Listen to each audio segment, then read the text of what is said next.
오늘 하나님의 말씀 함께 읽겠습니다. 사도행전 27장 1절에서 12절까지의 말씀입니다. 우리 함께 하나님의 말씀을 읽겠습니다. 우리가 이탈리아로 배를 타고 가도록 결정이 나자 바울과 다른 죄수들은 황제 부대에 소속된 율리오라는 백부장에게 넘겨졌습니다. 우리는 아시아 지방의 해변을 따라 항해하게 될 아드라 무테노호를 타고 바다로 출항했습니다. 데살로니가 출신의 마케도니아 사람 아리스다고가 우리와 동행했습니다. 이튿날 우리는 시돈에 닿았습니다. 율리오는 바울에게 친절을 베풀어 그의 친구들에게 가서 필요한 것들을 공급받을 수 있도록 허락해 주었습니다.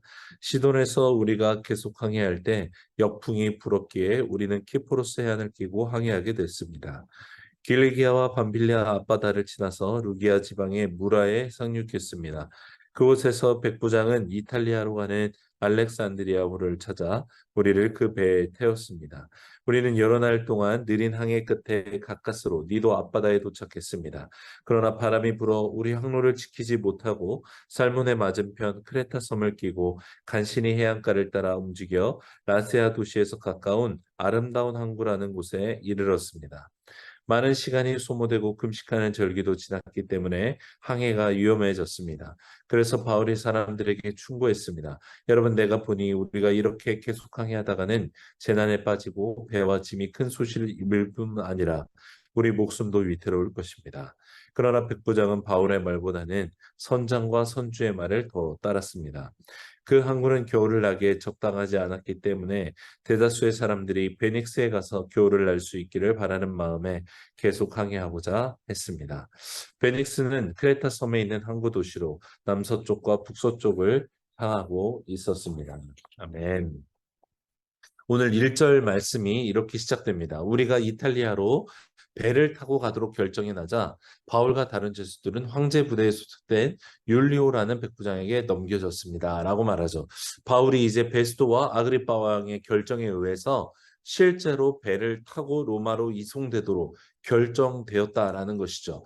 그리고 이송 책임자로서 백부장 율리오라는 황제 부대에 속한 이 백부장이 세워졌다라고 성경이 말하고 있습니다. 그렇게 2절부터 이제 오늘 본문 그리고 내일 본문을 보면 누가가 이 바울의 이송 과정, 로마로 가는 과정을 영상을 보듯이 지도에 그리듯이 이 과정들을 굉장히 자세하게 기록하고 있다는 것을 알 수 있습니다. 이것은 2절에 아리스도고만 바울하고 동행한 것이 아니라 16절 이런 주어들을 보면 저자였던 누가도 동일하게 바울과 이 여정을 함께하고 있었다는 것을 우리가 알 수 있습니다. 함께했기 때문에 이 당시의 지명들, 상황들을 상세히 기록함으로 바울의 로마행 이야기를 우리가 이렇게 자세하게 볼 수 있게, 들을 수 있게 된 것입니다. 무엇보다 우리는 오늘 본문에서 백부장 율리오를 통해서 배려를 받게 되는 하나님의 은혜를 경험하게 됩니다. 3절 말씀인데요. 이튿날 우리는 시돈에 닿았습니다. 율리오는 바울에게 친절을 베풀어 그가 친구들에게 가서 필요한 것을 공급받을 수 있도록 허락해 줬습니다. 라고 말씀해요. 1절에 이미 보았지만 백부장 율리오는 사실 바울뿐만 아니라 다른 죄수들까지 로마로 이송해야 되는 책임을 맡은 자였습니다. 다른 죄수들이라 함은 바울과는 다르게 이미 확정 판결을 받은 자들이었을 것이고 이들을 굳이 로마까지 데려간다는 것은 당시에 로마 콜로세움에서 이 로마인들에게 많은 유의를 주었던 죽을 수밖에 없는 그래서 곧 사형 판결을 받아 죽기 위해서 사람들의 유의를 위한 제물로 드려지기 위해서 옮겨지는 죄수들과 함께 바울이 이송되었을 확률이 굉장히 높습니다. 여러분 그런 상황에서 사형을 확정 판결받고 그런 범죄를 저지른 사람들과 함께 바울이 옮겨지게 된 거예요. 물론 바울은 아직 미결수였고 로마 시민권자였기 때문에 다른 죄수들과는 전혀 다른 그런 형태의 죄수였죠. 그럼에도 불구하고 율리오 백부장의 이 바울을 향한 배려는 너무나 특별합니다. 죄수들을 관리하는 관리자로서 어떤 일이 벌어질지 모르기 때문에 다 일괄되게 관리하는 것이 훨씬 일반적이고 편한 일임에도 불구하고 하나님께서는 이 율리오를 통해 바울에게 은혜를 베풀어 주셨다라는 것을 우리가 고백하게 되는 것이죠. 지금 바울은 베스도에게 판결받기 전에 벨리스 총독과에 이미 2년을 넘는 시간 동안 갇혀 있어야 됐고, 그 시간 동안 움직일 수 없었던, 해도 잘 볼 수 없었던 이 바울은 몸과 마음이 굉장히 많이 위축되었을 것은 사실입니다. 그런 바울에게 하나님께서 율리오를 통해 위로를 해 주시기 원하셨던 것이죠. 어떤 위로였습니까? 시돈에 있는 친구들로부터 필요한 것들을 공급받게 되었다라고 말씀하는데, 이 시돈에 있는 친구들이 누구였을까요? 이들은 그냥 친구들을 의미하지 않습니다. 시돈에 있는 예수님을 믿는 사람들, 그들을 통해 바울에게 필요한 것들이 공급되도록 하셨다라는 거예요. 곧 시돈에 있는 친구들이라 함은 믿음의 지체들, 동역자들을 의미했던 것입니다. 이들이 바울을 만나 필요했던 것들을 공급해 주었다라는 것이죠. 사랑하는 여러분, 바울에게는 지금 다른 것이 필요한 것이 아닙니다. 육체의 공급보다 바울에게 위로를 주고 힘을 주는 것은 같은 하나님을 믿는 믿음의 여정을 걸어가고 있는 지체들과의 나눔이요, 교제였을 거라는 것이죠. 예수님 때문에 고난과 핍박이 점철됐던 인생이었으나 그 중에 예수님을 믿어 그 길을 함께 걷는 동역자들의 존재는 이 바울을 위로하고 능력을 주는 일을 행했던 것입니다. 하나님께서는 로마로 향하는 이 바울에게 시돈의 그리스도인들을 통해서 바울을 위로하시고 격려하시고 응원해 주셨던 것입니다. 여러분, 우리를 위로하고 진정으로 힘을 주는 것은 무엇일까요? 나를 위해서, 육체를 위해서 누리는 것들일까요? 육을 위해 먹고 쉬고 즐기는 것들 필요하지만 이것 자체가 우리에게 힘을 주는 것은 한계가 있습니다. 같은 하나님을 믿고 그 길을 믿음으로 걸어가는 지체들과의 만남은 우리의 영혼을 해갈시키고 충만한 기쁨과 은혜로 다시 믿음의 경주를 걸어갈 힘을 공급해 주는 것입니다. 이것은 다른 어떤 것으로도 채워지지 않는 놀라운 경험인 것이죠. 믿음으로 살고자 하는데 혼자서는 막막하고 두렵고 흔들리지만 같은 믿음을 가진 지체들이 모이면 두렵지 않은 것입니다. 하나님이 확인되고 하나님의 은혜가 경험되어지는 것이죠. 바울과 같은 믿음을 가진 시돈의 지체들을 통해 바울은 같은 위로와 힘을 얻을 것입니다. 여러분, 삼위 하나님은 우리를 바로 이렇게 위로하기 원하시고 힘 주시기를 원하십니다. 왜냐하면 하나님이 가장 잘 아시기 때문입니다. 홀로 있을 때 우리가 지치고 외롭고 흔들리고 어렵다라는 것을 주님이 가장 잘 아시는 것입니다. 이 하나님은 우리와 함께 하시는 분이시기 때문에 그렇습니다. 무엇보다 예수님께서 이 땅에 사심을 통해 믿음을 홀로 지켜나갈 때 겪는 어려움을 가장 많이 알고 계시기 때문에 그렇습니다. 그래서 삼위 하나님은 예수 그리스도를 믿는 믿음으로 살아가는 그리스도인들을 홀로 내버려 두시지 않고 함께 하시는 것입니다. 그리고 그 위로의 방법으로 같은 믿음을 가진 형제 자매를 통해 역사하신다라는 것이죠. 그러니 여러분, 우리는 모이기를 패하는 어떤 사람들의 습관과 같이 하지 말고 오직 권하여 그날이 가까움을 볼수록 더욱 모이기에 힘써야 되겠습니다. 사도행전의 시작 부분의 말씀들이 기억나지 않으십니까?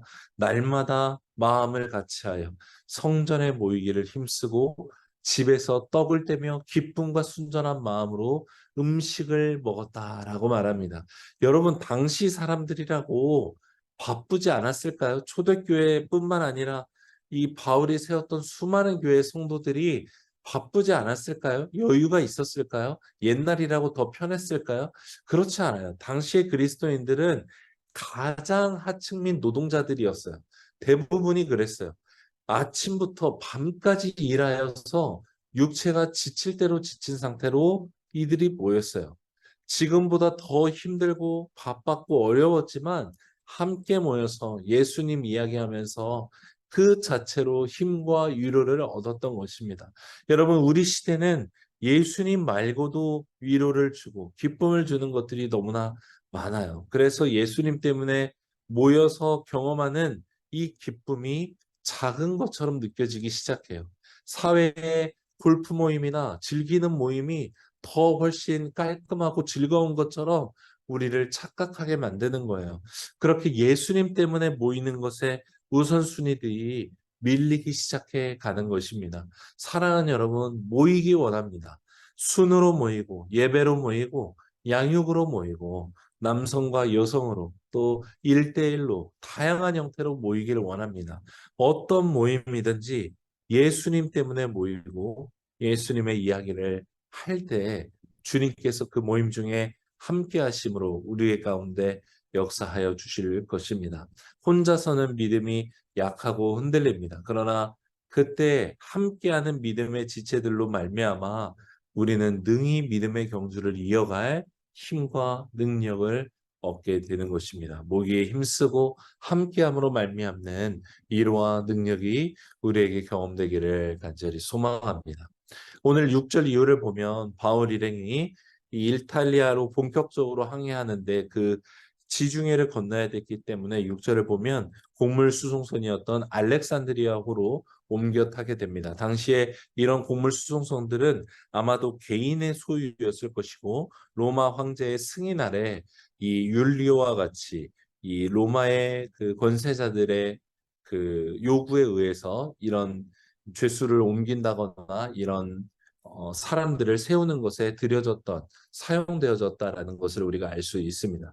그런데 9절 10절을 보면 항해를 계속할 것인지 멈출 것인지에 대해서 말이 오가게 됩니다. 바울은 이제 위험에 빠질 수 있기 때문에 이 항해를 멈췄다가 시기를 조정할 것을 이야기하죠. 그런데 11절을 보면 백부장 율리오는 바울의 말보다 선장과 선주의 말을 따라 항해를 강행합니다. 그리고 12절에 그 강행의 이유로 많은 사람들이 베닉스에서 겨울나기를 소망했기 때문이다라고 말해요.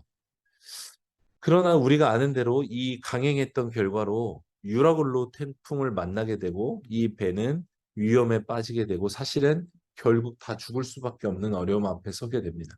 여러분 이 말씀을 우리가 볼 때 우리도 때로 백부장처럼 또 많은 사람들의 요구처럼 결정하고 행동할 때가 많지 않은가 생각하게 됩니다. 아직 하나님의 응답이나 하나님의 뜻을 인도하심을 확신하는 것이 전혀 없는데 결정을 강행하는 것이죠. 많은 사람들이 베닉스 가기를 원해서 그냥 항해를 자신들의 그 목숨과 생명을 운에 맡겨버렸던 것처럼 하나님께 묻고 듣고 기다리는 것을 택하기보다 그냥 내가 좋아하는 것을 참지 못해 선뜻 선택하고 나아가 버리는 일을 우리도 행하는 연약함들을 묵상하게 되는 것입니다. 여러분 느리더라도 답답하여서 어려운 것 같을지라도 하나님께 묻고 듣고 갈망함으로 기도하고 말씀을 묵상하는 것이 너무나 귀한 것입니다. 지금 시대를 사는 우리는 우리의 본능과 쾌락을 빠르게 만족시켜주는 이 시대를 살아감으로 말미암아 사실 하나님께 묻고 기다리는 것을 굉장히 어려워합니다. 그래서 성경 읽는 것이 어렵습니다. 기도하고 묵상하는 것이 너무나 어렵습니다. 가만히 기다리는 것이 너무나 어렵기 때문에 그렇습니다. 사랑하는 여러분, 시대를 역행해서 느리게 살아가는 것을 선택하는 우리가 되기를 원합니다. 하나님께 묻고 듣고 동행하는 것에 가장 큰 가치를 두고 그 일을 행해 나아가는 우리 모두가 되기를 원하는 것입니다. 느려도 괜찮습니다. 사람들이 빨리 가는 것 같고 많이 가는 저곳에 나도 나 혼자 늦게 가는 것 같아서 불안한 것 같을지라도 괜찮습니다. 예수님이 나와 함께 하고 계시다면 충분한 것입니다. 다른 어떤 것보다 주님과 함께하는 것을 구하는 우리가 되기를 원하는 것이죠.